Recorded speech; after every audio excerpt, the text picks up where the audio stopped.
Say your first and last name and spell it. Charles Neblett, Charles, Neblett, Neblett. And as I told him, you'll see me glance at my phone, so I'm just reading questions. Okay, So I'm not being rude or checking text messages or anything like that. all right.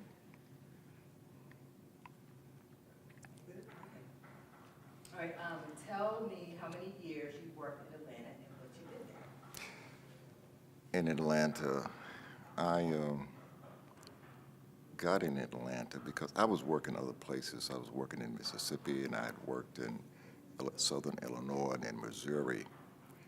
And when I really got into Atlanta was they wanted to organize a group of singers to carry the message of the movement throughout the North and work as a motivator.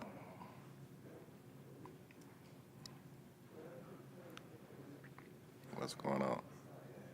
There's some tapping camera and thing.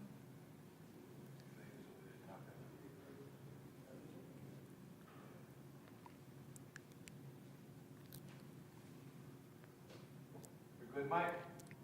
Yeah. Sorry. So we'll start that. Okay.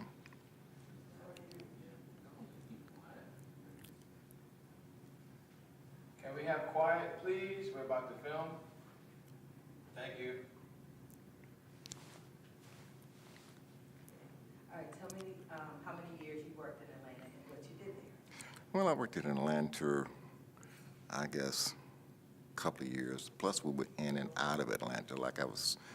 We were called to Atlanta. I was called to Atlanta to be a part of a group of singers that would take the message of the civil rights movement in the South throughout the North. And we were organizers. We were more organizers. We looked upon ourselves as organizers instead of entertainers. We took this music throughout the North to organize support groups, Friends of SNCC. We raised money, and the music that we sang came out of the movement. I mean, it came out of the jails, off the picket lines, out of the churches, and really what it did, it gave the spirit of the movement came through the music. And that's when I first started to work out of Atlanta. All right, and how old were you? Oh, about 19. Oh, it includes some of my question in your answer.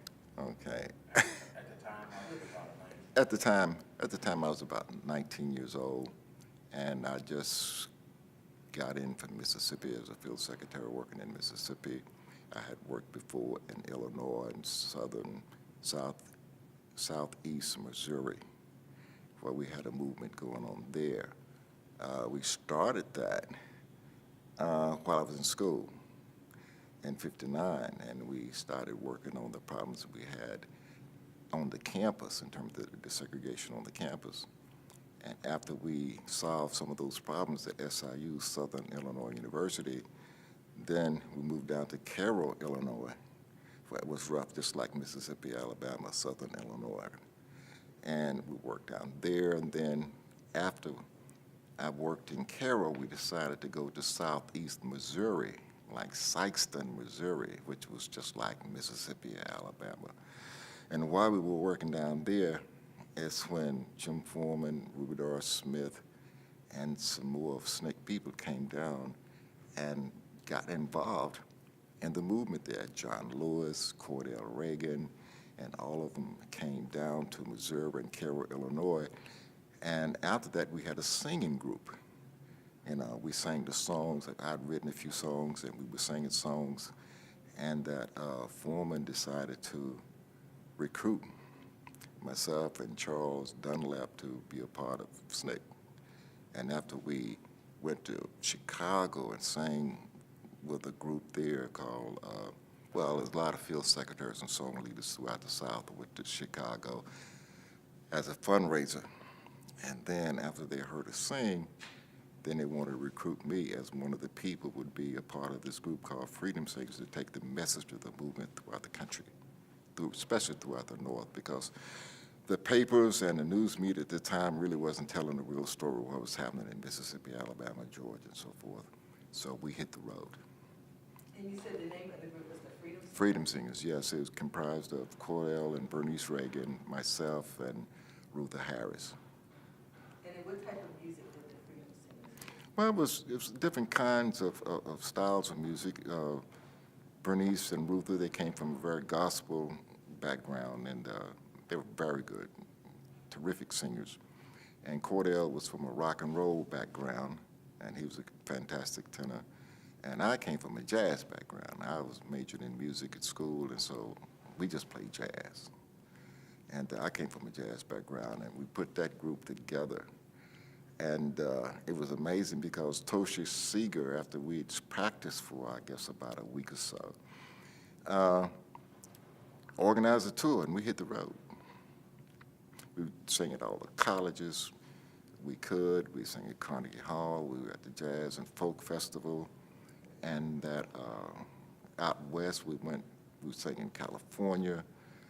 So we just drove and sang. In fact, we did so many concerts one time that we all got sick. We didn't understand it, that you can really, you know, but we were singing at house parties. We did concerts at schools, high schools, colleges, and any venue we could find to take the message of this movement.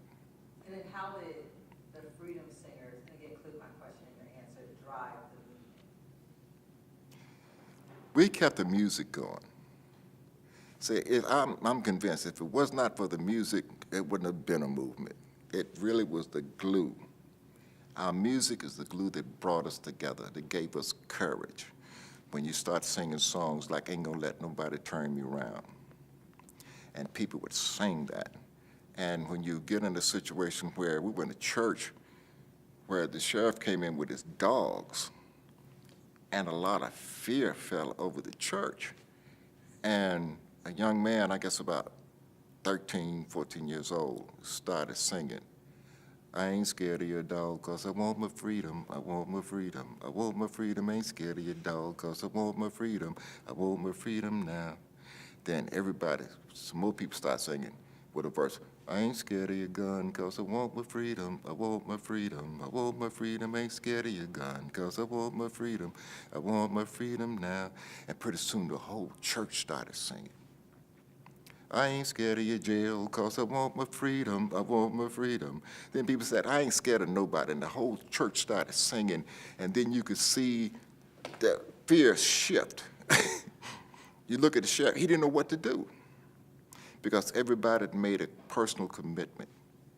They were there, pull that whole church together, and the fear fell on the sheriff because he didn't know what the devil to do, because he had been defeated.